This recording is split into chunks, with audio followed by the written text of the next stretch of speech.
শুভ সন্ধ্যা বন্ধুরা, রান্নার নতুন আর একটা ভিডিওতে তোমাদের অনেক স্বাগত। তো দেখো, মিক্সিং বোলের মধ্যে আমি সর্ষে, দুটো কাঁচা লঙ্কা, শুকনো লঙ্কা, একটুখানি জল আর একটু নুন দিয়ে নেবো, দিয়ে খুব মিহিন একটা পেস্ট বানিয়ে নেব। তো এইদিকে আমি দেখো কি কি কুচনো নিয়ে নিয়েছি, একদম ঝিরিঝিরি করে আলু, পেঁয়াজ, আর ছিল রসুন কুচি, আর হচ্ছে এদিকে টমেটো, আর দিয়ে দিয়েছি ধনেপাতা। সব কুচো করে এখানে নিয়ে নিয়েছি, ধুয়ে ভালো করে। আর এটা হচ্ছে চুনো মাছ, এগুলোকে আমার শাশুড়ি মা বলে কাকচি চুনো। তো যাই হোক, এই চুনো মাছটাকে খুব ভালো করে ধুয়ে নিয়ে এর মধ্যে দিয়ে দেবো জল ছড়িয়ে।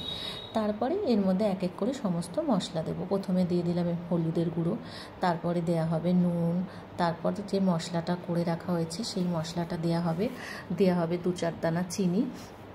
হ্যাঁ, চিনি যেটুকুনি পরিমাণ আর কি লাগবে সেটুকুনি দেওয়া হবে।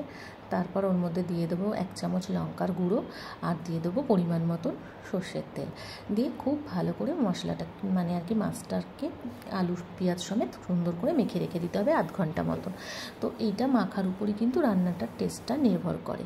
তো ভালো করে মেখে আমি ঢেকে রেখে দেবো। আর ওদিকে কড়াইয়ে সর্ষের তেল নিয়ে নিয়েছি, সর্ষের তেল গরম হয়ে গেছে, ওর মধ্যে কালো জিরে ফোড়ন দিয়ে দিয়েছি, আর দিয়ে দিলাম 2টো কাঁচা লঙ্কা ফাটিয়ে। এদিকে ফোড়ন গরম হতে হতে আমি মাছটার ঢাকা খুলে নিয়ে নিই। এই যে দেখো, আধ ঘন্টা পর ঢাকনা খুলে মাছটা নিয়ে নিলাম, খুব সুন্দর ম্যারিনেশন হয়ে রয়েছে।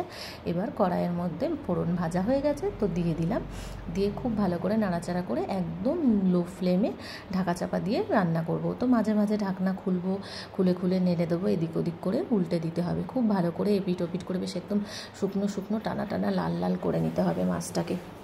আর তার মিডিলে যদি তোমরা নুন মিষ্টি একটু চেক করে নিতে চাও করে নিতে পারো, প্রয়োজন মতন লাগলে দিয়ে দেবে। তো তাহলেই রেডি হয়ে যাবে মাছটা। এত সুন্দর খেতে হয়, তোমরা ডালের সাথে ভাত দিয়ে মেখে খাও, বা তোমরা শুধু ভাত দিয়ে মেখে খাও, কিন্তু অসাধারণ লাগবে খেতে। তো এই রেসিপিটা তোমরা অন্য চুনোর ক্ষেত্রেও ব্যবহার করতে পারো, অন্য রকম চুনো মাছের ক্ষেত্রেও করতে পারো। তো আমরা তো খুব ভালো খেয়েছি। আর পুরো ভিডিওটা তোমাদের কেমন লাগলো কমেন্ট করে জানিও। আর তোমরা কিন্তু অবশ্যই এই রেসিপিটা যদি আগে ট্রাই না করে থাকো, অবশ্যই কিন্তু ট্রাই করো, তোমাদেরও খুব ভালো লাগবে আশা করি। তো সবাইকে টাটা, সুস্থ থেকো, ভালো থেকো, আবার নতুন ভিডিওতে দেখা হবে।